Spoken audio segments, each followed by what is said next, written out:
Goal every year. We know 4 more wins defines your season, so you got to stay locked in.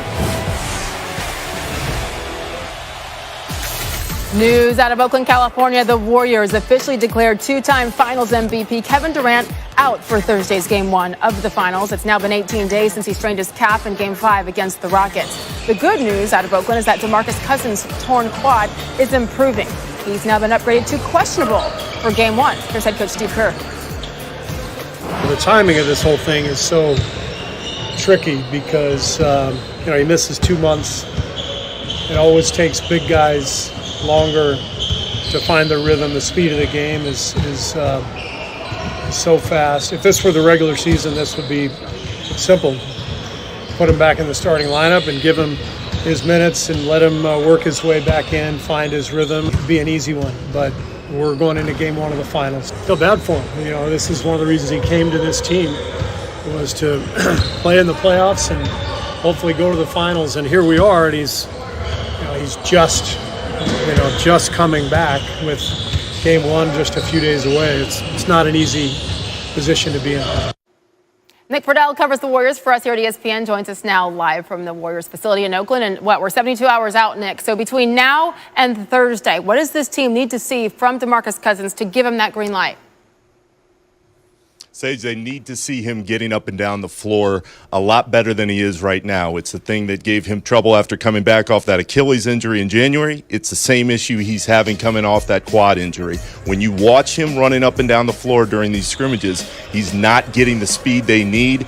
They're hopeful that he'll be out there, but even if he is, I wouldn't expect him to play more than 10 or 12 minutes at least to start. Whatever he can give them is a bonus.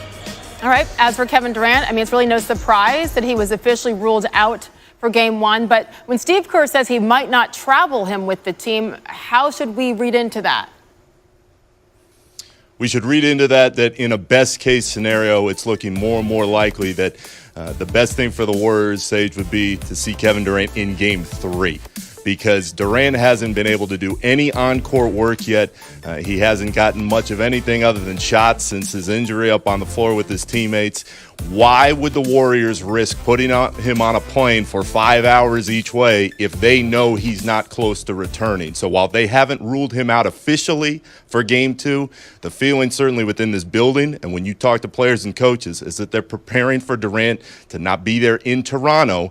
At some point he could come back in this series, but it's the same thing with Cousins. Whatever he can give them is a bonus. They're preparing as if both guys won't be there, and if they do, then great, and they can add something different. Yeah, if it does end up being Game 3, that's still 9 days away from today, so lots to keep track of. I know you'll do so for us, Nick Friedel. 3 days and counting until tip-off of Game 1. Thank you, sir. By the way, for the first time in Finals history, we're heading outside of the United States of America. Live coverage from Toronto begins with us here on SportsCenter, 6 p.m. Eastern Time, follows all the way through tip-off over on ABC at 9 o'clock Eastern. And as always, it's streaming live on the... For the first time in Toronto Raptors history, they will be headed to the NBA Finals. I'm wondering if now that you have some of that experience, if you see more validity to that point, or what you think about that now that you've gone through it.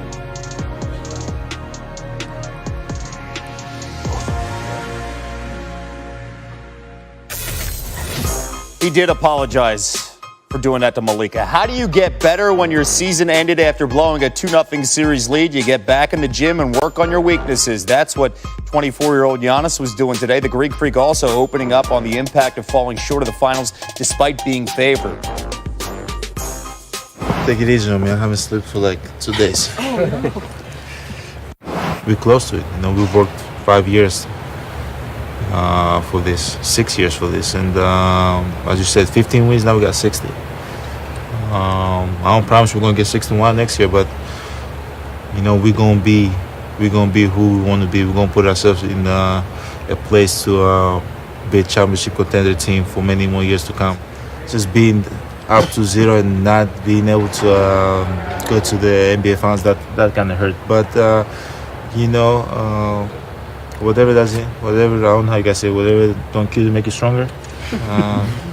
So I'm just using this as motivation. Like I love it, I love it. So they're gonna make me a better player, and but I'm in the same situation again. I'll be better. Giannis answering all the questions today. NBA reporter Malika Andrews joining us live from Milwaukee, where the Bucks were cleaning out their lockers today. Malika, what were players saying about the big decisions this franchise faces heading into the offseason, including keeping this team together? Well, Kevin, the Bucks have choices to make when it comes to 3 starters and 2 bench players this summer. But today they were really reflective as they thought back over their season and where they go from here. But Giannis was adamant. He wants everybody back. We had a great atmosphere. We didn't have no, I can't be polite, I want to say the A word. We didn't have no... No crybabies. What? Butt heads. Butt heads. Butt heads, yes. Obviously, I want everybody back, but it's something that I'm going to let my teammates know that for sure. But I do not never want to get involved with front office decisions because I'm always going to take my teammates' side. Giannis genuinely likes having all of these guys around. He thinks that they can build a championship caliber team with these players. That being said, it's unrealistic that every single guy is going to be back next year just based off of the way the money shakes out. But I have been told that it is a priority for them to bring Brook Lopez back next season. And Lopez was a steal. He was fantastic during this postseason run. Malika Andrews covering the Milwaukee Bucks. Sage? As for the team that ended the Bucks season, the Toronto Raptors, they made several critical moves in order to go from a team that was swept by LeBron 2 straight years to now the NBA Finals. First, GM Masai Ujiri promoted assistant Nick Nurse to head coach after firing Dwayne Casey, who was coach of the year after leading Toronto to its best stretch in franchise history. That was a big move.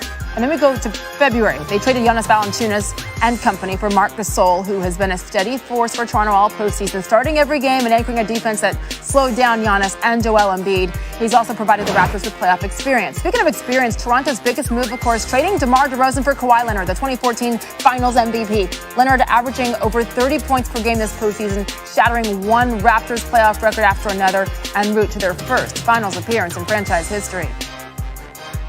For us, we just got to go out there and do our job. Regular season doesn't mean anything. This is they've been there before. We're here, but I think we got a very experienced and talented team. I think we're just focused on ourselves. Obviously, during the regular season this year, I don't think they were 100% healthy each time. I think the first time, Steph might have been out. We also didn't have 100% both matchups, but obviously we don't know how healthy they're going to be 100%, game 1 or 2. But, whoever's on that floor, they've won games with, KD out, with Iggy out. So they have, 2 really elite shooters, scorers, and they have a lot of other pieces that fit perfectly within their system.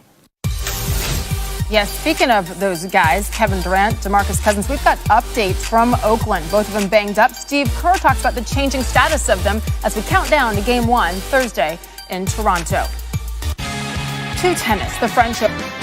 Speaking of finals, the road to the College World Series begins on Friday in the 64-team field. Announced today, UCLA, the top overall seed, and the number 1 seed hasn't won since Miami in 1999. Oregon State is the make that 16 national seed, and they will likely have to go through UCLA in the Super Regionals to defend their championship.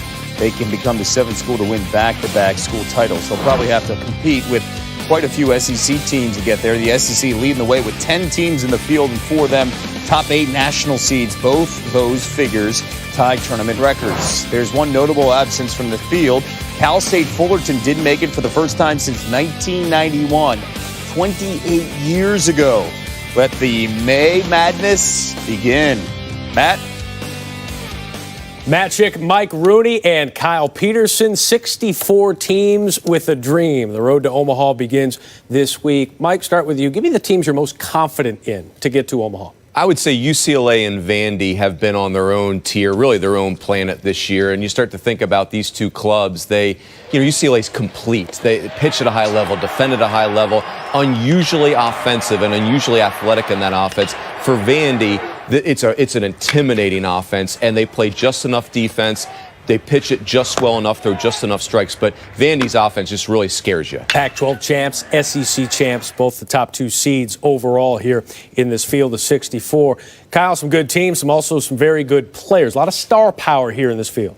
Yeah, a lot of star power, and we've seen the last few years, too. The road from college baseball to Major League Star can be a very short road. It was just a few years ago that it was Bregman and Benintendi and Dansby Swanson and Walker Buehler that all went in the draft. Here's some guys whose names you need to know because they're going to be in the big leagues really quick. J.J. Bleday leads the country in home runs. Nick Lodolo turned down a ton of money out of high school to go to TCU. Maybe the best financial decision he could have ever made. Jake Mangum has more hits than anybody in the history of the SEC. Alek Manoah is a mid-90s guy from West Virginia that's a locked first-rounder.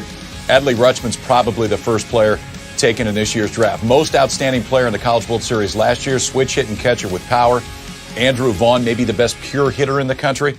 And Will Wilson can really swing the bat at shortstop for NC State. Those are the stars in college baseball that will be the stars at the big league level here in just a few years. Again, 64-team field, 16 regionals comprised of 4 teams each. That's double elimination. That begins on Friday. Winners of those square off in a best 2 out of 3 super regional. Final 8 head to Omaha. Mike Rudy and I will be with you next weekend for our bases loaded coverage. All right, thanks, guys. Still to come on this edition of SportsCenter, we got more from the best moments and the Memorial Day matinees. There's a lot of day baseball on this holiday, including a candidate for Catch of the Year. Also, an emotional day in baseball, too, with the passing of the great Bill Buckner. Jeremy Schaap reflects on how Buckner dealt with his 1986 World Series era. We're back. Stay